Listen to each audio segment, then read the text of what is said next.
এক মাসের মধ্যে শিশু রামিসার হত্যার বিচার করা হবে বলে জানিয়েছেন প্রধানমন্ত্রী তারেক রহমান। ময়মনসিংহে জাতীয় কবি কাজী নজরুল ইসলামের ১২৭তম জন্মজয়ন্তীর অনুষ্ঠানে তিনি আরও বলেন, নারী শিশু নির্যাতন বরদাস্ত করবে না সরকার। রামিসা হত্যাকারীর সর্বোচ্চ সাজা নিশ্চিত করা হবে। এর আগে খাল খনন অনুষ্ঠানে প্রধানমন্ত্রী বলেন, বিতাড়িত ফ্যাসিস্ট আওয়ামী লীগের সাথে লিয়াজু করে একটি পক্ষ দেশে অরাজকতা করতে চাচ্ছে। ময়মনসিংহ থেকে বিস্তারিত জানাচ্ছেন ইয়াসিন রানা।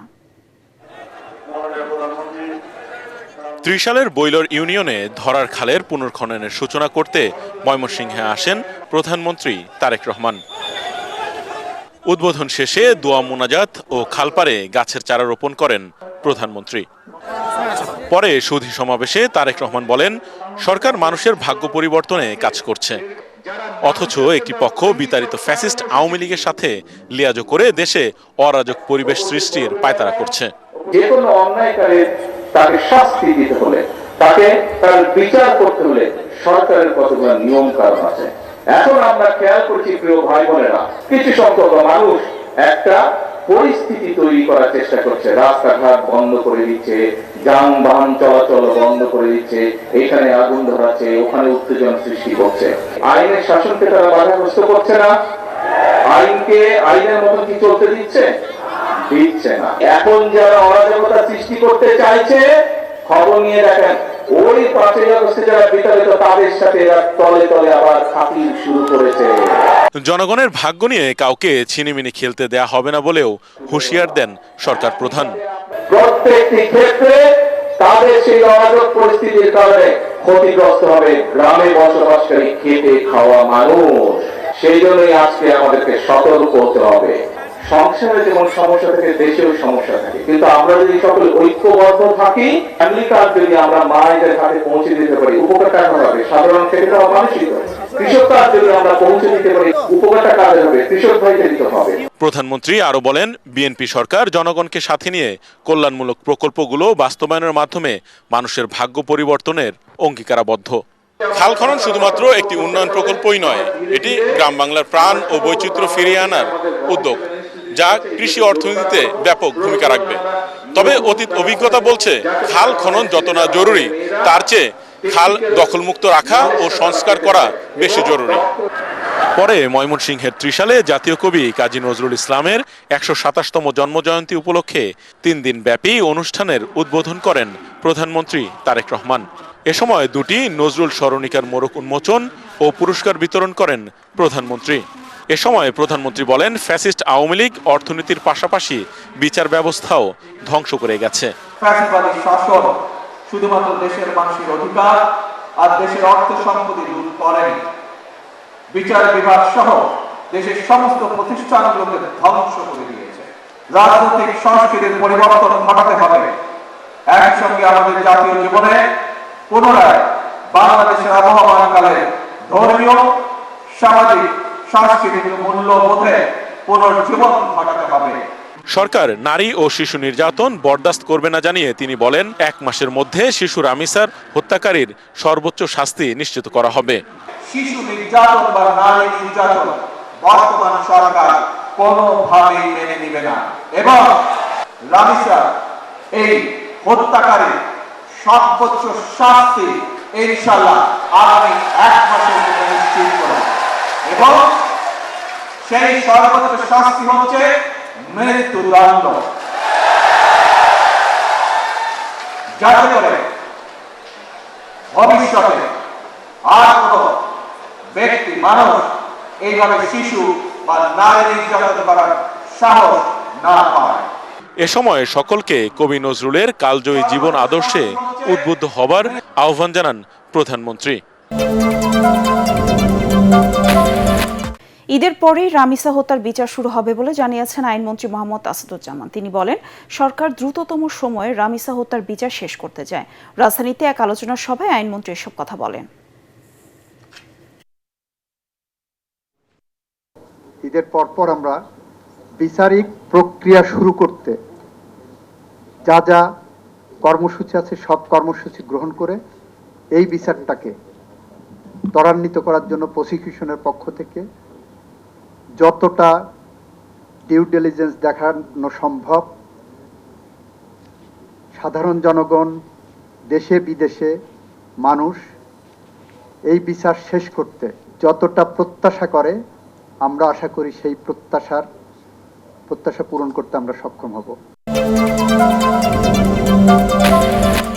স্পোর্টস কার ও ইলেকট্রিক ভেহিকেল ইভি গাড়ি বিষয়ক প্রদর্শনী ঘুরে দেখেছেন প্রধানমন্ত্রী তারেক রহমান। সকালে রাজধানীর তেজগাঁওয়ে প্রধানমন্ত্রী কার্যালয়ে আয়োজিত এই প্রদর্শনী ঘুরে দেখেন তিনি। এ সময় তিনি আধুনিক প্রযুক্তি নির্ভর বিভিন্ন যানবাহন পরিদর্শন করেন এবং সংশ্লিষ্ট প্রতিনিধিদের সাথে কথা বলেন। তাদেরকে বিভিন্ন পরামর্শ দেন প্রধানমন্ত্রী।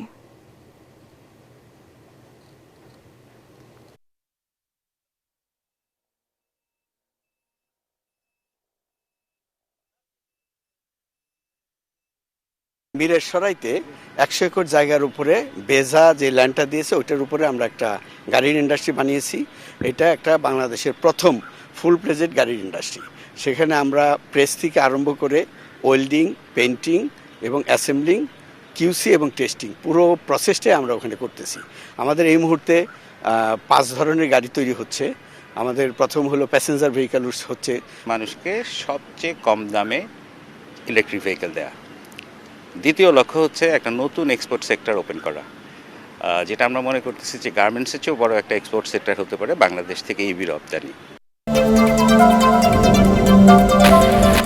বর্তমান সরকারের 3 মাস মেয়াদে জনগণের প্রত্যাশা এবং কাজে ব্যাপক ফারাক রয়েছে বলে মন্তব্য করেছেন অর্থনীতিবিদ ডক্টর হোসেন জিল্লুর রহমান। অনলাইনে power and participation research centre PPRC আয়োজিত আলোচনা অনুষ্ঠানে তিনি বলেন, বর্তমানে বেকারত্ব আকাশচুম্বী। কর্তৃত্ববাদী সরকারের চাপিয়ে দেয়া বোঝার কারণে অর্থনীতি ভালো নেই। আইন শৃঙ্খলা পরিস্থিতির উন্নতি না হওয়ায় হতাশা প্রকাশ করে তিনি আরও বলেন, নতুন সরকার এখনও বিনিয়োগ ও ব্যবসা বান্ধব পরিবেশ তৈরি করতে পারেনি। নতুন সরকারের প্রথম বাজেটটি গতানুগতিক হতে যাচ্ছে বলেও মন্তব্য করেন তত্ত্বাবধায়ক সরকারের সাবেক উপদেষ্টা। সার্বিকভাবে যে কর্তৃত্ববাদী শাসনের কথা আমরা বলছি, তার অন্যতম একটা অনুসর্গ যেটা নিয়ে আমরা খুবই বিব্রত এবং চিন্তিত, সেটা হচ্ছে পলিটিসাইজড অ্যাডমিনিস্ট্রেশন। জনপ্রত্যাশাটা বোঝা দরকার। জনগণ রাতারাতি পরিবর্তন চাচ্ছে না, জনগণ চাচ্ছে স্বস্তি, জনগণ চাচ্ছে রাষ্ট্র আমাদের কথা শুনুক। জনপ্রত্যাশার এই মৌলিক দিকগুলো রাষ্ট্র এবং যারা দায়িত্বে আছেন, রাজনৈতিক সরকার, তারা যেন অনুধাবন করে। স্থানীয় সরকার বিভাগে আওয়ামী লীগ ও অন্তর্বর্তী সরকারের আমলে সংঘটিত অনিয়ম ও দুর্নীতির তদন্তে 7 সদস্যের কমিটি গঠন করেছে সরকার। সচিবালয়ে এক ব্রিফিংয়ে এ তথ্য জানান স্থানীয় সরকার প্রতিমন্ত্রী মীর শাহে আলম। তিনি অভিযোগ করেন, অন্তর্বর্তী সরকারের সময় সাবেক উপদেষ্টা আসিফ মাহমুদ সজীব ভুঁইয়া নিয়ম ভেঙে সচিবের স্বাক্ষর ছাড়াই প্রকল্পের অনুমোদন দেন। সাজ্জাদ জাহানের রিপোর্ট। অভিযোগ রয়েছে, বিগত আওয়ামী লীগ সরকারের সময় পিরোজপুর জেলায় প্রকল্পের টেন্ডার দেওয়ার পর কোনো কাজ ছাড়াই 6,000 কোটি টাকা তুলে নেওয়া হয়। এ কারণে গত 2 বছর ধরে পিরোজপুরের সকল উন্নয়ন প্রকল্প বন্ধ রাখা হয়েছে। স্থানীয় সরকার বিভাগে আওয়ামী লীগ ও অন্তর্বর্তী সরকারের আমলে সংগঠিত অনিয়ম ও দুর্নীতির তদন্তে 7 সদস্যের কমিটি গঠন করেছে বর্তমান সরকার। প্রায় 6,000 কোটি টাকা উত্তোলন করা হয়েছে। শনিবার সচিবালয়ে স্থানীয় সরকার প্রতিমন্ত্রী মীর শাহে আলম জানান, 2009 সাল থেকে 2026 সাল পর্যন্ত স্থানীয় সরকারের সব বিভাগ ও দপ্তরের দুর্নীতি তদন্ত করার নির্দেশ দেন প্রধানমন্ত্রী। রাতারাতি ডিপিপি মন্ত্রণালয় থেকে প্ল্যানিং এ গিয়েছে, প্ল্যানিং এ জরুরি মিটিং দেখে প্রকল্প একদিকে উঠায় অনুমোদন করে নেওয়া হয়েছে। মাননীয় প্রধানমন্ত্রী ইতিমধ্যে একটা অনুশাসন জারি করেছেন যে আপনি নিজে সরজমিনে গিয়ে দুদকের তদন্তের বাইরে যে প্রকল্পগুলো আছে সেগুলো শুরু করার ব্যবস্থা নেওয়ার জন্য। প্রতিমন্ত্রী আরও জানান, অন্তর্বর্তী সরকারের সময়ে উপদেষ্টা আসিফ মাহমুদ সজীব ভুঁইয়া আইন ভেঙে সচিবের স্বাক্ষর ছাড়াই প্রকল্পের অনুমোদন দেন। ফাইলে যতটুকু আমি দেখেছি, একজন উপদেষ্টা আসিফ মাহমুদ সজীব, ওনার স্বাক্ষর এবং সচিবের সই নাই সেখানে। আমরা ব্যক্তিগত কাউকে অ্যাটাক করার জন্য বা ব্যক্তিগত কাউকে আক্রমণ করার জন্য এই তদন্ত করছি না, যেহেতু এই মন্ত্রণালয়ে ব্যাপক অনিয়ম। উদাহরণ হচ্ছে পিরোজপুর। প্রধানমন্ত্রী তারেক রহমানের নির্দেশে দেশের সব জেলায় সমানভাবে উন্নয়ন প্রকল্প বাস্তবায়ন করা হবে, কোনো বিশেষ জেলা অগ্রাধিকার পাবে না। এছাড়া ঈদুল আজহায় দ্রুত বর্জ্য অপসারণে সিটি কর্পোরেশনগুলো কাজ করবে বলেও জানান এলজিআরডি প্রতিমন্ত্রী। গোপালগঞ্জে যখন আমাকে নোটিশ করতে বলেছে